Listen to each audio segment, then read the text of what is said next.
मित्रांनो नमस्कार. आजच्या या व्हिडिओमध्ये आपले सर्वांचे मी मनपूर्वक स्वागत करतो. आज आपण पाहणार आहोत प्रकरण क्रमांक 4 महाराष्ट्राची अर्थव्यवस्था. या आधी पण आपण एक व्हिडिओ बघितलेला आहे आणि हा या व्हिडिओचा दुसरा भाग महाराष्ट्राची अर्थव्यवस्था. तर पहिल्या व्हिडिओमध्ये आपण कृषी क्षेत्राविषयी बघितलेली माहिती म्हणजे कृषी क्षेत्रातील समस्या व त्यावरील उपाययोजना आपण बघितलेल्या होत्या. तर आजच्या व्हिडिओमध्ये आपण बघणार आहोत जे द्वितीय क्षेत्र आहे ज्याला आपण उद्योग क्षेत्र म्हणतो. तर उद्योग क्षेत्राचा आपण या ठिकाणी अभ्यास करणार आहोत. उद्योग क्षेत्रामध्ये सुद्धा अनेक समस्या येतात आणि त्या समस्या सोडवण्यासाठी उपाययोजना सरकारद्वारे केल्या जातात. त्या उपाययोजना सुद्धा आपण पाहणार आहोत.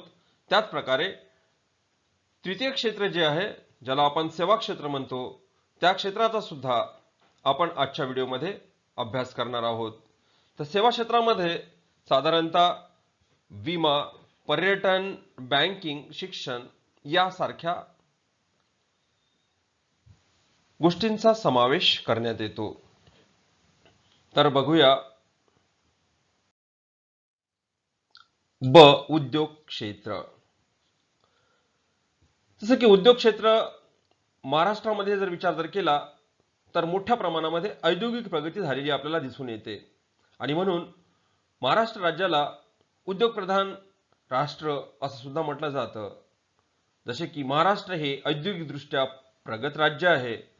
वार्षिक औद्योगिक पाहणी याला म्हणतो आपण ॲन्युअल सर्वे ऑफ इंडस्ट्री, वार्षिक औद्योगिक पाहणी आणि 2016 आणि 17च्या पाहणीनुसार महाराष्ट्र हे औद्योगिक क्षेत्रात अग्रेसर आहे. म्हणजे महाराष्ट्राचा जर विचार केला तर महाराष्ट्र हे औद्योगिक क्षेत्रात अग्रेसर असलेलं राज्य आहे असं संबोधलं जाते. तर मित्रांनो देशाच्या आर्थिक विकासात राज्याच्या औद्योगिक क्षेत्राचा मोठा वाटा आपल्याला इथे दिसून येतो. जसे की या क्षेत्रामध्ये आपल्याला कामगार जे आहे ते मोठ्या प्रमाणात कामगार काम करताना दिसून येतात. ज्याप्रमाणे शेती क्षेत्रातील अतिरिक्त कामगार सामावून घेण्याची क्षमता उद्योग क्षेत्रामध्ये आहे. म्हणजेच जे कामगार शेतीमध्ये काम करतात परंतु काही लोकांना शेतीमध्ये काम मिळत नाही अशा कामगारांना शेतीमध्ये सामावून घेण्याची क्षमता जी आहे ती या क्षेत्रामध्ये आहे. त्यानंतर महत्त्वाची गोष्ट म्हणजे भारताच्या निव्वळ मूल्य जमावर्धित नेट व्हॅल्यू ॲडेड उत्पादनात महाराष्ट्राचा वाटा सुमारे 18% आहे. एकट्या महाराष्ट्राचा जर विचार केला तर मूल्य जमावर्धित उत्पादनात महाराष्ट्राचा हा साठा अतिशय मोठा आहे असं म्हणावं लागेल. त्यानंतर आपण बघणार आहोत प्रत्यक्ष विदेशी गुंतवणूक. उद्योग क्षेत्रामध्ये प्रत्यक्ष विदेशी गुंतवणूक झालेली दिसून येते. आता विदेशी गुंतवणूक म्हणजे याला म्हणतो आपण foreign direct investment, FDI, foreign direct investment. ही गुंतवणूक जी आहे विदेशी कंपन्या ज्या आहे ते विदेशी गुंतवणूकदाराद्वारे गुंतवणूक केली जाते. भारतामध्ये 1991 पासून उदारीकरणाला सुरुवात झाली. म्हणजे नवीन औद्योगिक जे धोरण आहे त्यामध्ये LPG याचा उल्लेख केला जातो. तर लिबरलायझेशन, एल म्हणजे लिबरलायझेशन ज्याला उदारीकरण म्हणतो आपण. त्यानंतर P म्हणजे प्रायव्हेटायझेशन, प्रायव्हेटायझेशनला आपण खाजगीकरण म्हणतो. आणि G त्यामधला जो आहे तो ग्लोबलायझेशनसाठी वापरतो आपण. ग्लोबलायझेशन म्हणजे जागतिकीकरण. आणि हे जे 1991चं जे धोरण आहे त्याला म्हणतो आपण नवीन आर्थिक धोरण. आणि या नवीन आर्थिक धोरणानुसार म्हणजे 1991च्या धोरणानुसार उदारीकरणाच्या कायद्याने प्रत्यक्ष विदेशी गुंतवणुकीचा मार्ग मोकळा झाला. म्हणजे विदेशी गुंतवणूकदारांना, विदेशी कंपन्यांना भारतामध्ये त्यांच्या गुंतवणुकी करता आल्या. त्यांना इथे नवनवीन उत्पादनं सुरू करण्यासाठी त्यांना परवाने मिळण्यात आले. भारतात महाराष्ट्र हे गुंतवणुकीबाबत पहिल्या क्रमांकाचे राज्य आहे.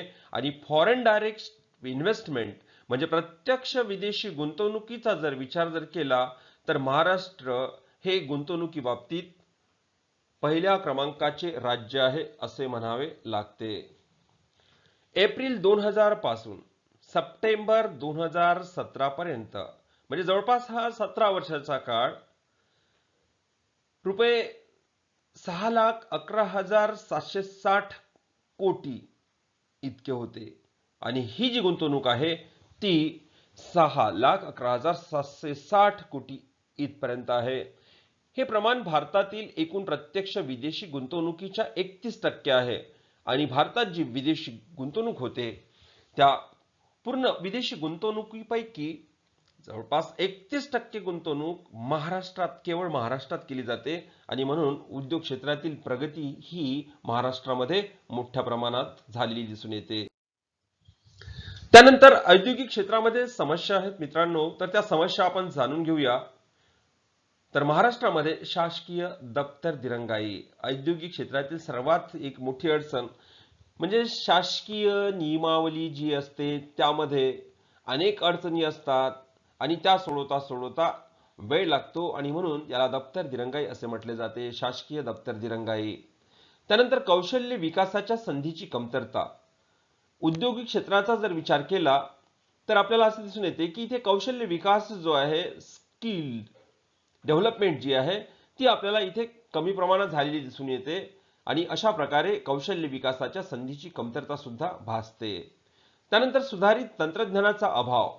जे जुनं तंत्रज्ञान असेल त्या तंत्रज्ञानाच्या वापरावरतीच आपली उत्पादने जी आहेत ते अवलंबून असतात आणि म्हणून ही एक समस्या, सुधारित तंत्रज्ञानाची समस्या जी आहे आणि सुधारित तंत्रज्ञानाचा अभाव प्रामुख्याने इथे दिसून येतो. क्रमांक 4 पायाभूत सुविधांचा अभाव. आणि पायाभूत सुविधा ज्या आहे, ज्या सर्वसाधारणपणे उत्पादनासाठी महत्वाच्या असतात, तर त्या गरजांचा, त्या सुविधांचा अभाव आपल्याला इथे दिसून येतो. उदाहरणार्थ वीज आहे, सडक आहे, दळणवळणाची साधने आहे, यासारख्या पायाभूत सुविधांचा विकास आपल्याला इथे झालेला दिसून येत नाही, म्हणजे हा अभाव प्रामुख्याने जाणवतो. क्रमांक 5 नवीन उद्योजकांना प्रोत्साहनाचा अभाव. त्याच प्रकारे नवीन जे उद्योजक असतात त्यांना प्रोत्साहन मिळत नाही. जे जुने उद्योजक असतात तेच आपले व्यवसाय जे आहे ते करत असतात आणि नवीन संधी निर्माण होत नाही. क्रमांक 6 विकास कार्यक्रमाचा अभाव. त्याच प्रकारे विकास कार्यक्रमांचा अभाव सुद्धा इथे मोठ्या प्रमाणामध्ये दिसून येतो. विकासाच्या दृष्टिकोनातून पावले उचलली जात नाही आणि ही एक मोठी समस्या आहे. क्रमांक 7 प्रादेशिक असमतोल.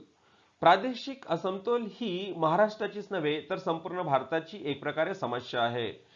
जसं की भारतामध्ये आपण बघतो की सर्वत्र जमीन जी आहे ती जमीन सारखी नाही, त्याच प्रकारे महाराष्ट्रामध्ये सुद्धा कमी सुपीक, जास्त सुपीक, मध्यम सुपीक अशा प्रकारची जमीन किंवा भौगोलिक असमानता आपल्याला दिसून येते. त्याला आपण प्रादेशिक असमतोल म्हणतो आणि प्रादेशिक असमतोल सुद्धा औद्योगिक क्षेत्रातील समस्या बनलेली आहे. तर मित्रांनो, यानंतर बघूया महाराष्ट्र आर्थिक पाहणी 2017-18 नुसार औद्योगिक विकासाकरिता सरकारने केलेल्या उपाययोजना. आपण आतापर्यंत पाहिलं की उद्योग क्षेत्रातील म्हणजे औद्योगिक क्षेत्रातील ज्या समस्या आपण बघितल्या, तर या समस्या सोडवण्यासाठी 2017-18 मध्ये महाराष्ट्र सरकारने औद्योगिक विकासाकरिता कोणकोणत्या उपाययोजना केलेल्या आहेत त्या आपण पाहणार आहोत. क्रमांक 1 संभाव्य गुंतवणूकदारांना सर्व प्रकारच्या मान्यता देण्यासाठी एक खिडकी योजना सुरू करण्यात आली. एक खिडकी योजना, ज्याला सिंगल खिडकी म्हणतो आपण, ज्याप्रमाणे विद्यार्थी मित्रांनो तुम्ही तुमचे caste certificate, domicile certificate single window म्हणजे एक खिडकी या योजनेद्वारे तुम्ही काढता, तशाच प्रकारे गुंतवणूकदारांना कुठल्याही प्रकारचा त्रास होऊ नये यासाठी संभाव्य गुंतवणूकदारांसाठी सुद्धा एक खिडकी योजना सुरू करण्यात आलेली आहे. क्रमांक 2 महाराष्ट्र उद्योग व्यापार व गुंतवणूक सुविधा केंद्रामार्फत, याला म्हणतो आपण महाराष्ट्र इंडस्ट्री ट्रेड, या सुविधा केंद्रामार्फत गुंतवणूकदारांना आवश्यक असलेल्या सुविधा व माहिती पुरवली जाते. जसे की महाराष्ट्रामध्ये हा जो मैत्री MAITRI हा जो शॉर्ट फॉर्म आपल्याला इथे दिसतो आहे, तो या महाराष्ट्र उद्योग म्हणजे महाराष्ट्र इंडस्ट्री, व्यापार म्हणजे ट्रेड आणि गुंतवणूक म्हणजे इन्व्हेस्टमेंट आणि फॅसिलिटी सेंटर. तर अशा प्रकारे इथे सुविधा केंद्रामार्फत गुंतवणूकदारांना आवश्यक असलेल्या सुविधा व माहिती पुरवली जाते. म्हणजे आता या मैत्रीमार्फत, या सुविधा केंद्रामार्फत गुंतवणूकदारांना सुविधा व माहिती सहजपणे मिळत असते. क्रमांक 3 लघु उद्योगांचा आंतरराष्ट्रीय प्रदर्शनात सहभाग वाढावा म्हणून निर्यातीस प्रोत्साहन. त्यानंतर निर्यात उद्योग संस्था ज्या ठिकाणी आहेत, ज्या ठिकाणी उत्पादन आहे, परंतु ही उत्पादने निर्यात करण्यासाठी इथे गुंतवणूकदारांना किंवा उद्योजकांना वाव मिळायला पाहिजे, यासाठी लघु उद्योगांचा आंतरराष्ट्रीय प्रदर्शनात सहभाग वाढावा म्हणून निर्यातीस प्रोत्साहन व जागेच्या भाड्यासाठी अनुदानाची उपलब्धता करून दिलेली आहे. सरकार फक्त प्रोत्साहनच देत नाही, तर जागेच्या भाड्यासाठी अनुदानाची उपलब्धता सुद्धा करून देते आणि त्यामुळे इथे उद्योगधंद्यांना चालना मिळते. ही एक चांगली उपाययोजना महाराष्ट्र सरकारद्वारे केली गेलेली आहे. क्रमांक 4, औद्योगिक वृद्धीसाठी विशेष आर्थिक क्षेत्राची म्हणजे इथे स्पेशल इकॉनॉमिक झोनची म्हणजे आर्थिक जर मदत पाहिजे असेल तर या क्षेत्राद्वारे विशेष आर्थिक क्षेत्राची निर्मिती करण्यात आली की त्यामुळे उद्योगधंद्यांना चालना मिळेल, उद्योगधंद्यामध्ये वृद्धी होईल. क्रमांक 5, महाराष्ट्र राज्य औद्योगिक समूह विकास कार्यक्रम लघु, मध्यम व सूक्ष्म उद्योजकांसाठी सुरू करण्यात आला. आता इथे महाराष्ट्र राज्य औद्योगिक समूह विकास कार्यक्रम ज्याला म्हणतो आपण MSICDP, आणि हा जो कार्यक्रम आहे तो MSICDP हा कार्यक्रम लघु, लहान उद्योग, मध्यम उद्योग आणि सूक्ष्म अतिशय लहान उद्योजकांसाठी सुरू करण्यात आलेला आहे की ज्यामुळे उद्योगधंद्याला चालना मिळते.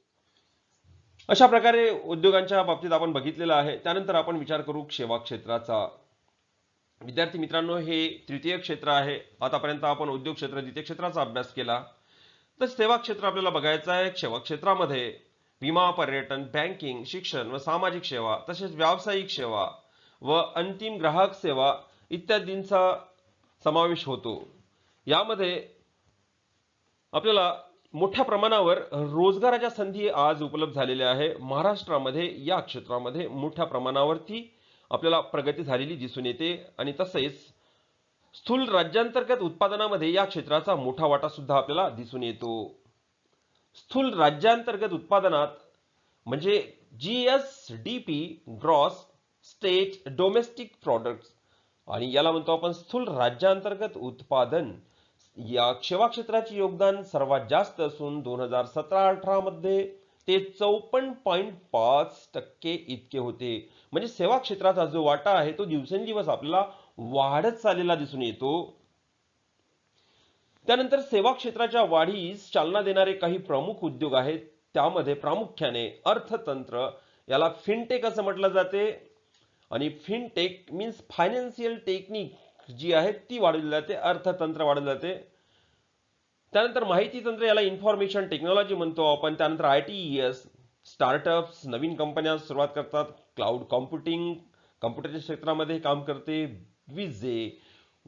विजेवरील वाहने, अशा प्रकारे आता वाहने, विजेवरील कार, विजेवरील स्कूटर, मोपेड आणि विजेवरील वाहने तयार होत आहे. त्यानंतर संरक्षण, पर्यटन व खाजगी विद्यापीठे, अशा प्रकारे सेवा क्षेत्रामध्ये दिवसेंदिवस मोठ्या प्रमाणामध्ये वाढ होत चाललेली आहे. आणि या सेवा क्षेत्राचा जो वाटा आहे, योगदान आहे, ते योगदान पण दिवसेंदिवस वाढत चाललेले दिसून येते. सेवा क्षेत्रातील वाढ द्वितीय श्रेणीच्या शहरामध्येही करण्याचा प्रयत्न सुरू आहे.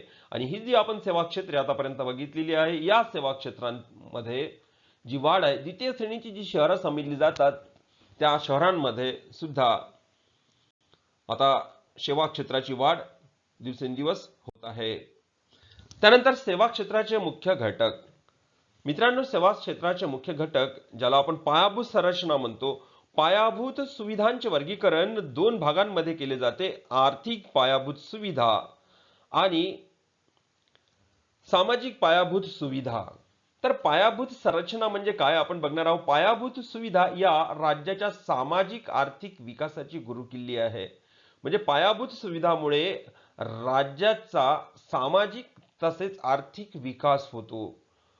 पायाभूत सुविधा या वेगवान व शाश्वत आर्थिक वृद्धीसाठी अत्यंत गरजेच्या आहेत. आणि पायाभूत सुविधा ज्या आहे, आता मग या पायाभूत सुविधा कोणकोणत्या आहेत, तर आर्थिक पायाभूत सुविधांचा जर विचार करतो आपण, तर यामध्ये ऊर्जा, वाहतूक, संदेशवहन याचा विचार केला जातो. म्हणजे ऊर्जेचं क्षेत्र, वाहतूक क्षेत्र आणि संदेशवहन क्षेत्र या आर्थिक पायाभूत सुविधा आहे. तर सामाजिक पायाभूत सुविधा कोणकोणत्या आहेत, तर त्यामध्ये आरोग्य, शिक्षण याचा सविस्तर अभ्यास आपण पुढील व्हिडिओमध्ये करू किंवा पुढे करू. आर्थिक पायाभूत सुविधा. आर्थिक पायाभूत सुविधामुळे विकासासाठी वस्तू व सेवांचे उत्पादन व वितरण करणे सोयीचे होते. आर्थिक पायाभूत सुविधांमुळे, जसं की या ज्या आर्थिक पायाभूत सुविधा आहेत त्यामुळे वस्तू आणि सेवांचे उत्पादन, कारण की या ठिकाणी आपण बघितलं की ऊर्जा, वाहतूक आणि संदेशवहन यामुळे या सगळ्या वस्तू व सेवांचे उत्पादन आणि वितरण सोयीचं होऊन जाते, लवकरात लवकर होऊन जाते. आर्थिक पायाभूत सुविधांच्या विकासासाठी योजलेले उपाय. आणि मग आता आर्थिक पायाभूत सुविधांच्या विकासासाठी सरकारने कोणकोणते उपाय योजलेले आहे, तर यामध्ये वीज निर्मिती क्षमता वाढविणे. दिवसेंदिवस ऊर्जा जी आहे ते ऊर्जेचा वापर मोठ्या प्रमाणामध्ये होतो आहे, म्हणजे वीज जो आहे विजेचा वापर मोठ्या प्रमाणामध्ये होतो आणि म्हणून त्यासाठी वीज निर्मिती हे एक महत्त्वाचं उद्दिष्ट सरकार पुढे आहे आणि म्हणून वीज निर्मिती क्षमता वाढविणे. क्रमांक 2, ग्रामीण विद्युतीकरण नेटवर्क सुधारणा, ऊर्जा संवर्धनासाठी कार्यक्रम. त्याच प्रकारे इथे विद्युतीकरण ग्रामीण भागामध्ये सुद्धा शहरी भागाप्रमाणे ग्रामीण भागामध्ये विद्युतीकरण, नेटवर्क सुधारणा, नेटवर्कमध्ये सुधारणा, ऊर्जा संवर्धनासाठी कार्यक्रम आणि त्यानंतर ऊर्जेची बचत करण्यासाठी सुद्धा कार्यक्रम राबवले जातात. क्रमांक 3, राज्यातील ग्राहकांना सुधारित LPG means liquid petroleum gas योजनांचा थेट लाभ. आणि जो गॅस आपण घरी वापरतो स्वयंपाक करण्यासाठी त्याला तो एलपीजी गॅस आहे, लिक्विड पेट्रोलियम गॅस ज्याला म्हणतो आपण एलपीजी. आणि राज्यातील ग्राहकांना थेट लाभ कसा मिळेल याचा विचार केला गेलेला आहे. क्रमांक 4, राज्यात रस्ता विकास योजनांची 2001 ते 2021 अंमलबजावणी झाली असून 3.3 लाख किलोमीटर 3.3 लाख किलोमीटर म्हणजे 3 लाख आणि 30,000 लाख किलोमीटर अशा पद्धतीने 3.3 लाख किलोमीटर रस्ते विकसित करणे हे या योजनेचे लक्ष्य आहे. आणि मग रस्ते विकासाअंतर्गत 2001 ते 21 पर्यंत जवळपास 3.3 लाख किलोमीटर रस्ते विकसित करणे हे सरकारचे ध्येय आहे. त्यानंतर याच सेवा क्षेत्रामध्ये मुंबई नागपूर येथे मेट्रो रेल्वे सुरू झाली आहे आणि आज आपण हे बघतो आहे मुंबईमध्ये मेट्रो रेल्वे सेवा आधीपासूनच सुरू होती आणि त्यानंतर नागपूरमध्ये सुद्धा आता मेट्रो रेल्वे सेवा सुरू झालेली आहे. क्रमांक 6, बंदरांच्या सर्वांगीण विकासाकरिता महाराष्ट्र बंदर विकास धोरण सुरू करण्यात आले आहे. बंदरांच्या सर्वांगीण विकासाकरिता, बंदर म्हणजे सी पोर्ट ज्याला म्हणतो आपण, पोर्ट PORT पोर्ट म्हणजे बंदर की जिथे जहाजे उभे केली जातात आणि त्या ठिकाणाचा विकास, कारण की मालांची जी वाहतूक आहे ती उत्पादित मालाची वाहतूक एका देशातून दुसऱ्या देशात, आणि त्यासाठी त्या धोरणांतर्गत केंद्र शासनाच्या सागरमाला कार्यक्रमाला प्रोत्साहन दिलेले आहे. सागरमाला कार्यक्रमांतर्गत जास्तीत जास्त बंदरांची निर्मिती करून ज्या ठिकाणी बंदर आहे, ज्या ठिकाणी जहाजे थांबतात अशा ठिकाणाला आपण बंदर असं म्हणतो आणि त्या ठिकाणाहून मालाची वाहतूक स्वस्त किमतीत होण्यासाठी मदत होऊ शकेल यासाठी सागरमाला कार्यक्रम सरकारने सुरू केलेला आहे. अशा प्रकारे वेगवेगळ्या सेवा सरकारद्वारे सेवा क्षेत्रामार्फत मिळत असतात. तर विद्यार्थी मित्रांनो, उर्वरित जो भाग आहे आपण यानंतरच्या व्हिडिओमध्ये बघणार आहोत. हा व्हिडिओ तुम्ही बघितला याबद्दल धन्यवाद.